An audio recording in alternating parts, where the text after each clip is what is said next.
High guys, welcome back to my beat the heat series. আজকে আমি তোমাদের সাথে শেয়ার করব এই গরম ওয়েদারে আমি কিভাবে নিজের ফেসটাকে ঠান্ডা রাখি।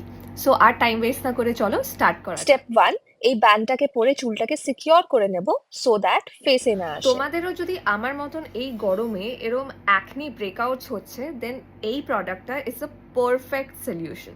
আমি ইউজ করব নাইকার ক্লে কুল অ্যান্টি অ্যাকনে ক্লে মাস্ক।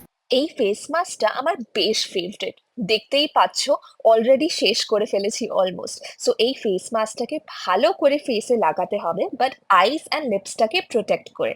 এই ফেস মাস্কটা খুব কুলিং এফেক্ট দেয় ধুয়ে নেবার পরে। মাস্কটা লাগানোর পর 15 মিনিটস মতন ওয়েট করতে হবে, দেন ধুয়ে ফেলতে হবে। আর ধুয়ে ফেলার পরেই তোমরা দেখতে পারবে একটা smooth glowy and cool effect. তোমাদের যদি এই ভিডিওটা ভালো লাগে দেন লাইক এন্ড কমেন্ট করো।